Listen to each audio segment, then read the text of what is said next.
Alek Minassian's father finished testifying today, mostly defending against prosecution suggestions that he was exaggerating his son's autism traits to fit a not criminally responsible defense.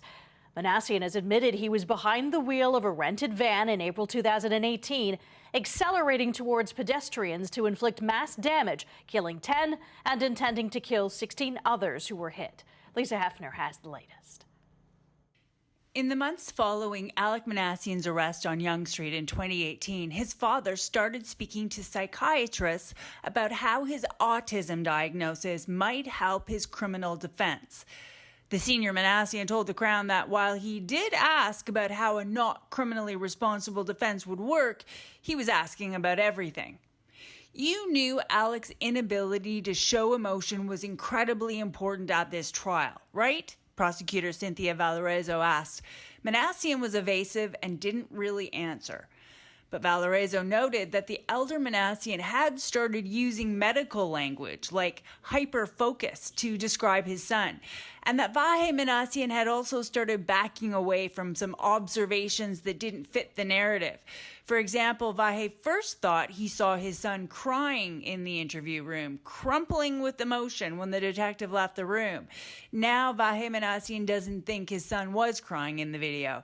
He says he's never seen his son cry, even as a child, but he denies he has changed his answers to help his son's defense. It's not that he's not capable of showing emotion, it's just that he doesn't show it often, right? The Crown asked, but Vahe said that was an overstatement. I don't know what to make of all this new information, Vahe Minassian said finally.